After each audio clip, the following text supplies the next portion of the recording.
أعوذ بالله من الشيطان الرجيم.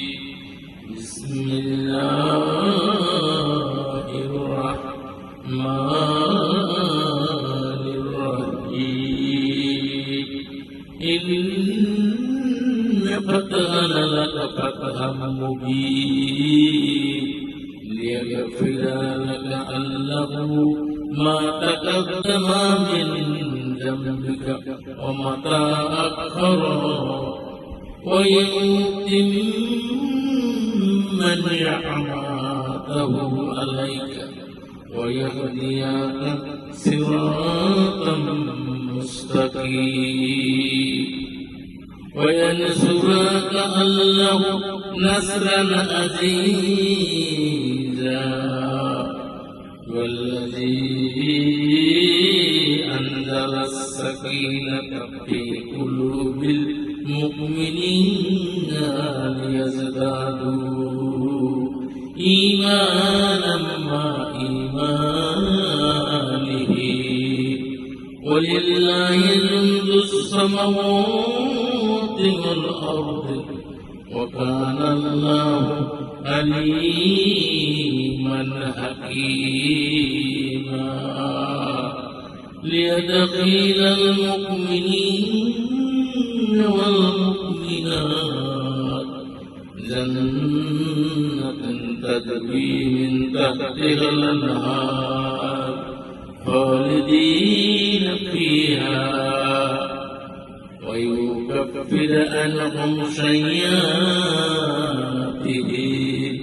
وكان ذلك عند الله فوزا عظيما.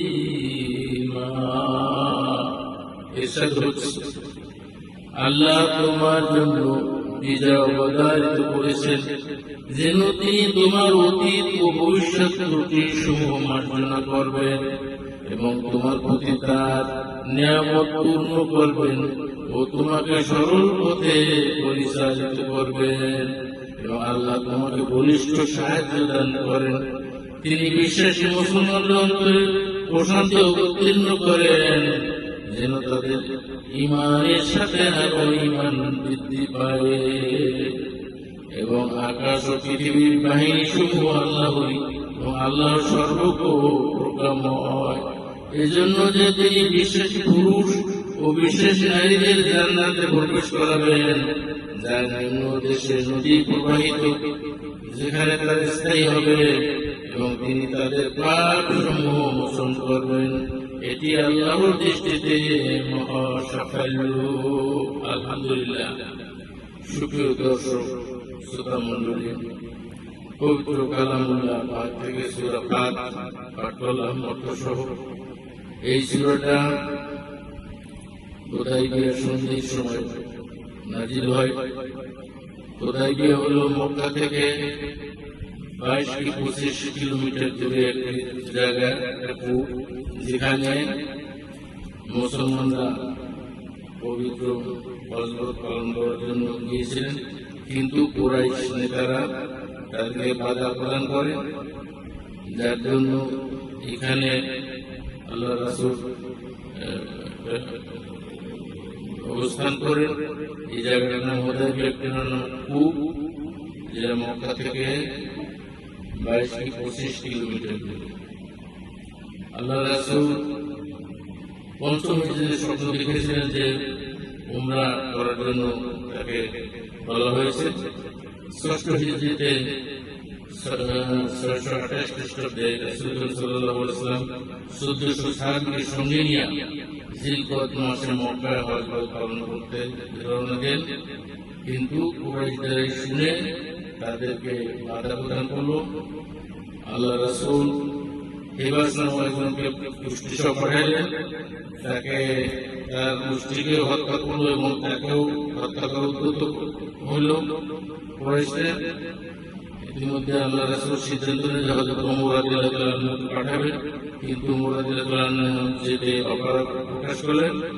সিদ্ধান্ত হলো হযরত উসমান রাদিয়াল্লাহু তাআলা আনহু তাকে মক্কায় কুরাইশদের সাথে প্রতিনিধিত্ব করতে পাঠাবেন তো হযরত উসমান রাদিয়াল্লাহু তাআলা সেখানে গেলেন, কিন্তু মুহাম্মদ সাল্লাল্লাহু আলাইহি ওয়াসাল্লামের যে প্রস্তাব উত্থাপন করলেন, কুরাইশরা তাতে নারাজ হলো যে না, এটা কিছুতে সম্ভব না, এবছর তারা তাদের ব্রত পালন করতে পারবে না।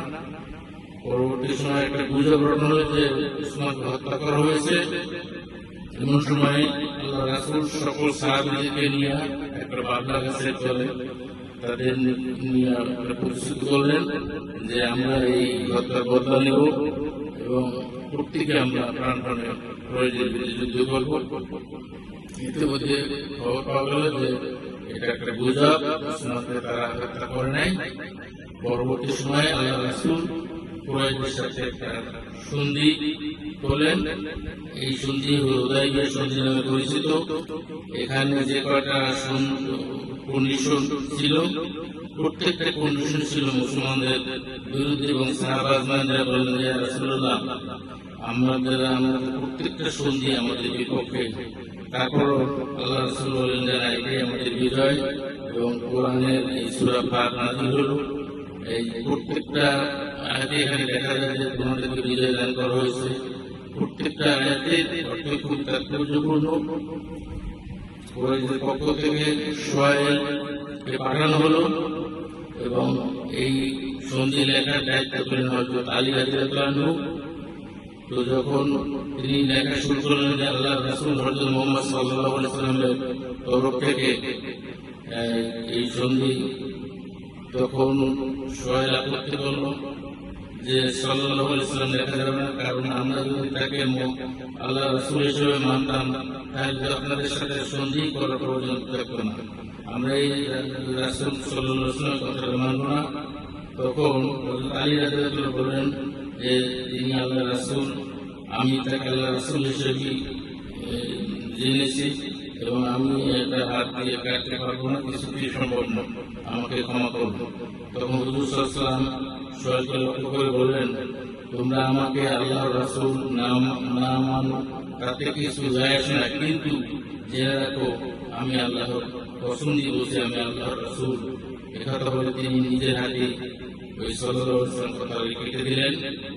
যে সন্ধিগুলো হলো, এখানে অনেকগুলো সন্ধি মধ্যে আমি দুই একটা পড়ে শোনাচ্ছি যে মুসলমানগণ এবছর এই উমরা না করে মদিনা ফিরে যাবে, তারা আগামী বছর মক্কায় এসে উমরা আদায় করবে এবং কোথায় 3 দিনের বেশি অবস্থান করতে পারবে না। সঙ্গে শুধু ভ্রমণ উপযোগী অস্ত্র ছাড়া অন্য কোনো গ্রুপ হাতিয়ার আনতে পারবে না। মক্কায় যেসব মুসলমান আছে তাদের কাউকে সঙ্গে করে মদিনায় নিয়ে যেতে পারবে না। আবার কোন মুসলিম মক্কায় আসতে চাইলে তাকে ফেরত দিতে হবে। হ্যাঁ, মুসলমান বা গাইর মুসলিম মদিনায় গেলে তাকে ফেরত পাঠাতে তার বাধ্য থাকবে। এই চুক্তি 10 বছর বহাল থাকবে। এই সকল সন্ধিতে আল্লাহ রাসূল এই সন্ধি তাদের সাথে করলেন। তো এখানে যে কথা না বললি নাই, জান্দাল ঘটনা, যে কুরাইশ প্রতিনিধি এসেছিলেন সোহেল, তারই ছেলে জান্দাল, তিনি মুসলমান হয়ে গেছিলেন। যখনই তিনি শুনলেন যে হুদায়বিয়ায় মুসলমানরা এসেছে, তিনি সেখানে ছুটে আসলেন, বললেন যে ইয়া রাসূলুল্লাহ, আমি মক্কায় নির্যাতিত হচ্ছি, আপনি আমাকে মদিনায় নিয়ে চলেন। কিন্তু আল্লাহ রাসূল বললেন যে সোহেল, তুমি ধৈর্য ধারণ করো, কারণ আমাদের সাথে যেহেতু কুরাইশদের একটা চুক্তি হয়েছে, তোমার এবং তোমার মতো আরো অন্যান্যদের অবশ্যই আল্লাহ একটা উপায় বের করে দেবেন, কিন্তু এই চুক্তি অনুযায়ী তোমাকে এখন মক্কায় ফিরে যেতে হবে। আল্লাহ রাসূল তাকে সাথে নিলেন না, চুক্তি বললেন। সাহাবা আজমাইন বলল, ইয়া রাসূলুল্লাহ, আপনি কি সত্যিই নবী? আমাদের যে কন্ডিশনগুলো প্রত্যেকটাই আমাদের এটা অবমাননাকর। কিন্তু আল্লাহ রাসূল বলছেন যে না, এটাই আল্লাহ বিজয় দিয়েছে।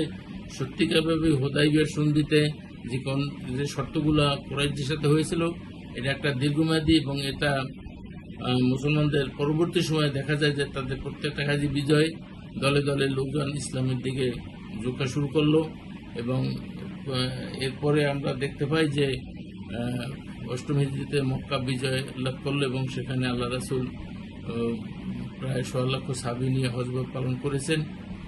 আলটিমেটলি যদিও আমরা মনে করি যে এটা একটা মুসলমানদের করা যায়, কিন্তু আসলে আল্লাহ পাক এখানে ইন্না ফাতহান লাকা ফাতহা মুবিন, আমি তোমার জন্য বিজয় উদারিত করেছি। এবং এই হুদাইবিয়া সন্ধিতে মুসলমানদের বিপুল জয় লাভ করেছে। এটা এই সূরা ফাতে সর্বত্র এরই কথা বর্ণনা করা হয়েছে। এই জন্য হুদাইবিয়া সন্ধি ইসলামের একটা গুরুত্বপূর্ণ, এবং বায়াতে রেদওয়ান এটাও একটা গুরুত্বপূর্ণ ইসলামের ইতিহাসে। সেই জন্য আমরা এই হুদাইবিয়া সন্ধি সম্পর্কে আরও ব্যাপক আলোচনা পরবর্তী সময় করব ইনশাল্লাহ। আখিরি দেওয়ানা আলহামদুলিল্লাহ রাব্বিল আলামিন। আসসালামু আলাইকুম ওয়া রাহমাতুল্লাহি ওয়া বারাকাতুহু।